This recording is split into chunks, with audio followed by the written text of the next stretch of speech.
आदेश किया कि बद्रीनारायण चलना है। कोई संतों का उत्सव था वाराणसी के, और अपना तो हृदय में आग लगी हुई थी कि यदि मैं वही हूं तो कैसा हूं, कौन हूं, मुझे ब्रह्मबोध होना चाहिए। नई अवस्था, बस एक ही लगन थी, मुझे ब्रह्मबोध होना चाहिए। गुरुदेव भगवान का आदेश बद्रीनाथ, मुझे पता था कि वहां व्यवहार का उत्सव है, भंडारा और सब जैसा होता है संतों का, ऐसा मन में लगा कि गुरु आज्ञा का उल्लंघन।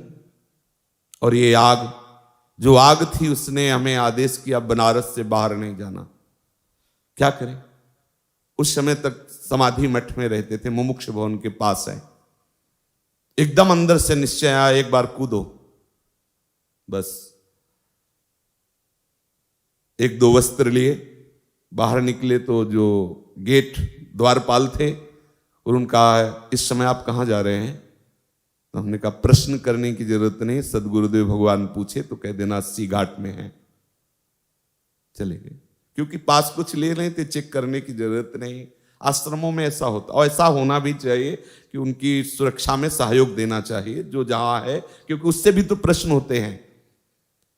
80 घाट में जब आए तो निश्चय किया, यह हम हृदय की बात करें, आज के बाद कभी अर्थ स्पर्श नहीं करेंगे जब तक ब्रह्मबोध नहीं होगा।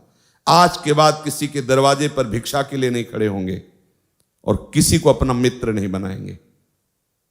वाराणसी के घाटों में रहने का निश्चय, आकाश वृत्ति से जो मिल जाएगा हमारे पास आ जाएगा, हमारे विश्वास पूर्वक, ऐसा नहीं कि दान पुण्य जैसा तो हम उसे पालेंगे, ऐसा भावना करके। संध्या काल में देखा, दंड लिए हुए गुरुदेव भगवान आए, साष्टांग दंडवत किया। उनका एक क्या उद्दंडता है? हमारा जी उद्दंडता तो है, पर हम रोने लगे क्योंकि हृदय में पीड़ा थी। हम कहा महाराज जी, आपको हृदय की बात कहता हूं, जब तक मुझे ब्रह्म बोध नहीं होता मुझे कुछ अच्छा नहीं लगता। मुझे बद्रीनारायण जाना और वहां संतों की संगोष्ठी, मुझे बस एक आग लगी हुई, मुझे ब्रह्म बोध। ऐसे होता है ब्रह्म बोध, घाट में पड़े रहने से भिक्षा तो चाहिए ना, वास तो चाहिए ना, ऐसे ऐसे होता है। वो तो गुरु का मतलब माता होती है ना, अत्यंत दुलार। हम कहा आपके सामने वचन देते हैं, किसी के घर में नहीं जाएंगे, किसी आश्रम में नहीं जाएंगे, किसी छत के नीचे नहीं, यही घाट में रहेंगे, किसी से मांगेंगे नहीं, अर्थ नहीं छुएंगे, कभी आपको कोई ये कहेगा नहीं कि आपका शिष्य ऐसा, कभी आप निश्चिंत रहिए। बोले जो मन आवे सो करिए, चले गए। और काफी दिनों के बाद जब उन्हीं घाटों पे मिले तो ऐसे दंड सहित ऐसे हृदय से लगाया, बस ऐसे मौन रहे, कुछ बोले नहीं, बस ऐसे। अब कभी इतना सेतुआ मिल जाता जैसे भिक्षुकों को बांटते हैं, कभी 1-2 पीस बर्फी मिल जाती, गंगा जलपान। कई कई दिन, अन्नपूर्णा का धाम है, पर कई कई दिन ये सब्जी रोटी दाल ये जो अपने भरपेट पाते नहीं मिला। एक दिन विवस्ता हुई, गुरुदेव को वचन दिए थे, इसलिए मांगना का तो भाव ही नहीं था आश्रम में किसी के जाने का। नहीं तो मुमुक्ष भवन में खुला संतों के लिए भंडारा, आप जब जाओ वहां भिक्षा मिलती है।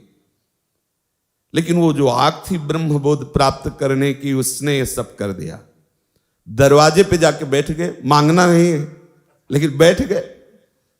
अब वहां से जो गृहस्थी के मुखिया थे वो निकले, कैसे बाबा बैठे हो?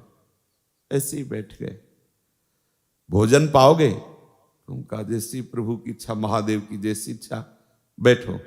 2 घंटे तक नहीं आए, 2 घंटे बाद आए। अच्छा भोजन के लिए हमने नहीं कहा था, उन्होंने ही कहा, पर गए इसी इरादे से थे अंदर से कि कुछ तो उनका हम लोग प्याज लहसुन पाते हैं, आप प्याज लहसुन पाते हैं? उनका नहीं। तो बोले फिर जाइए।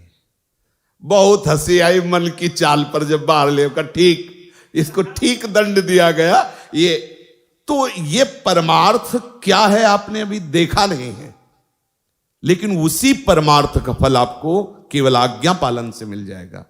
आपने देखा कहा है कि मन कैसा उपद्रव करता है, किस किस तरह से, और ठाकुर कैसे जला के उसे परिपक्व करते हैं। ये वृंदावन धाम है, ये सब आपको यहां नहीं करना है। आप तो बस श्यामा श्याम श्यामा श्याम रज में लुटना है। जब हम आपको समझाते हैं तो आपको लगता है कि कुछ तो हम में है,